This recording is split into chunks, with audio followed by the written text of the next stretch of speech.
The United States Agency for International Development, which is better known as USAID, has played a major role in Africa's development, funding everything from healthcare and education to agriculture and infrastructure. But now, that era might be coming to an end.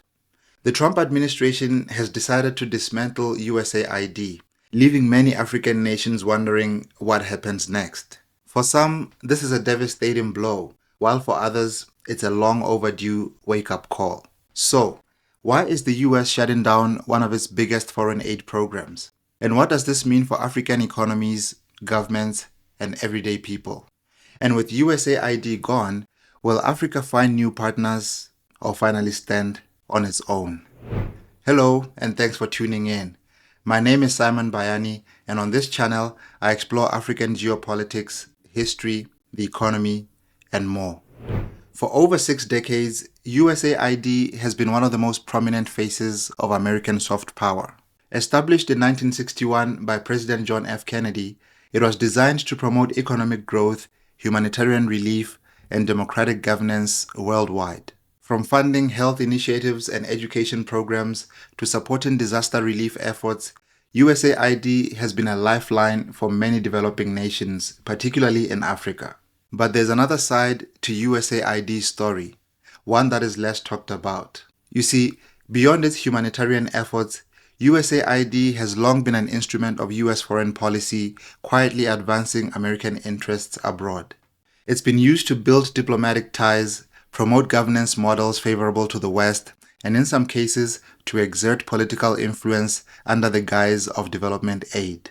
For example, USAID programs often come with conditions that align with US strategic interests, stuff like promoting democratic reforms or economic policies that are favorable to Western investments.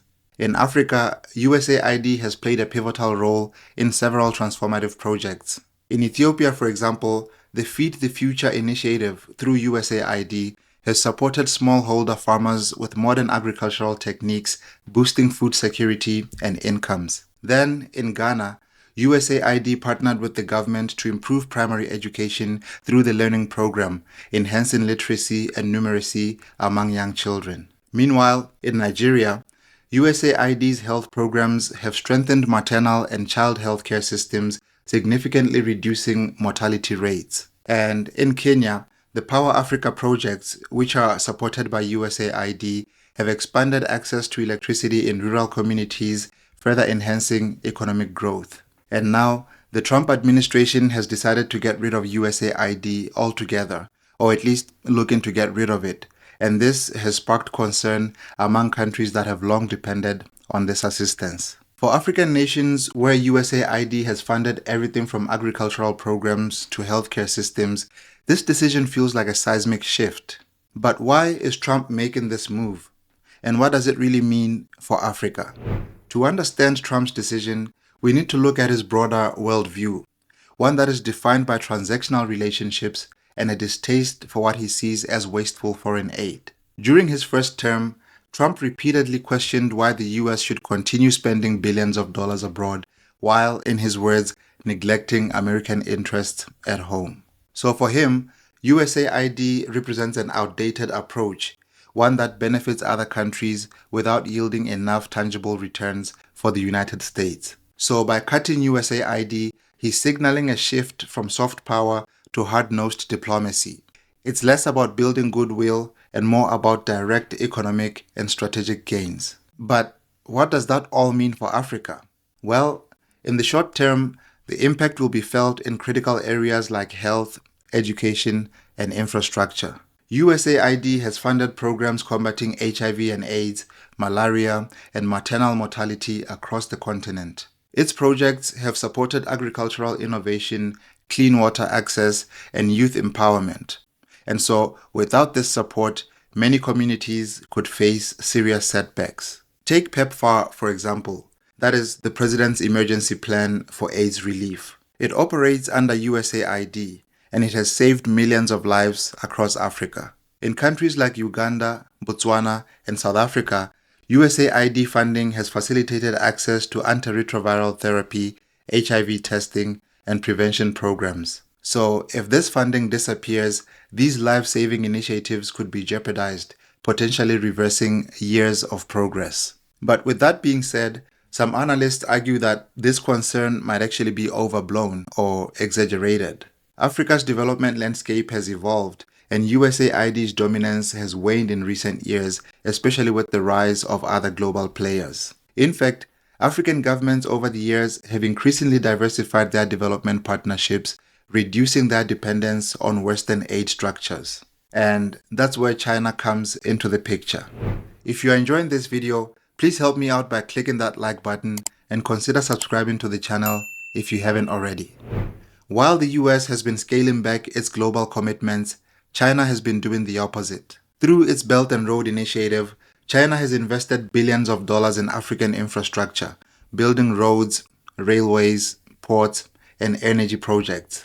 And unlike USAID, Chinese aid often comes without conditions related to governance or human rights, making it more attractive to many African governments. Donald Trump's move to dismantle USAID essentially hands China an opportunity to solidify its influence. So, if American aid disappears, China's role as Africa's primary development partner will only expand, which, in all honesty, is not a bad thing.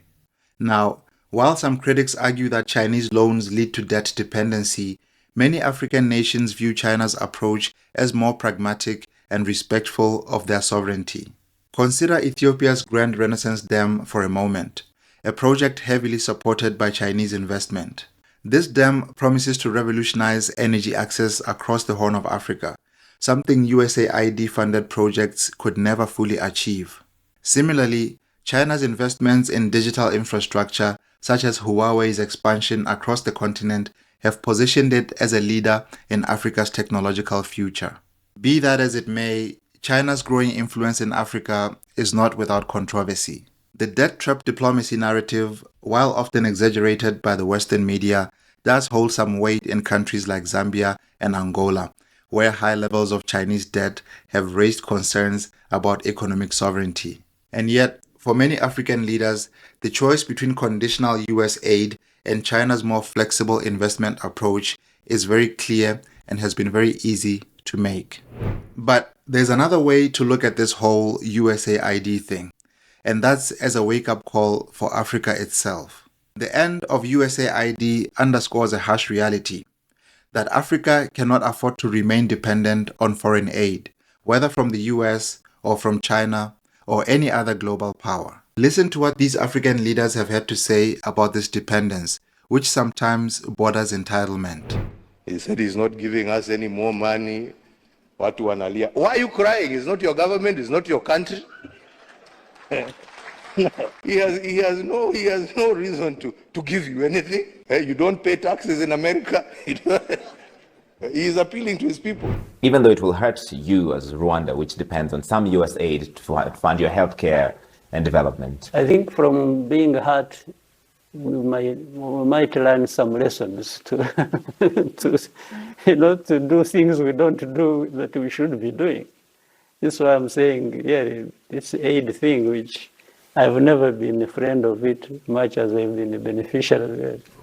Indeed, Africa has the resources, the talent, and the entrepreneurial spirit to thrive independently. The continent boasts 60% of the world's arable land, abundant mineral resources, and a rapidly growing youthful population.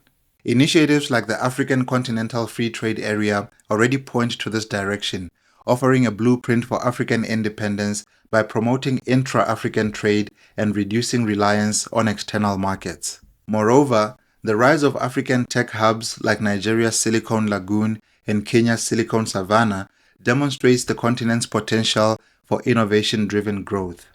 With the right investments in education, infrastructure, and governance, Africa can transform its economies from aid-dependent to self-sustaining.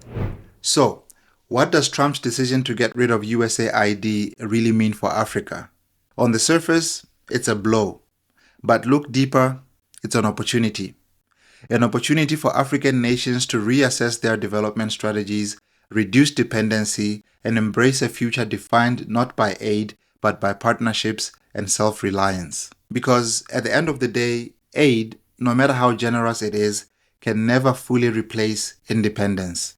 Africa's path forward lies in harnessing its own resources, fostering regional cooperation, and building partnerships based on mutual respect rather than dependency.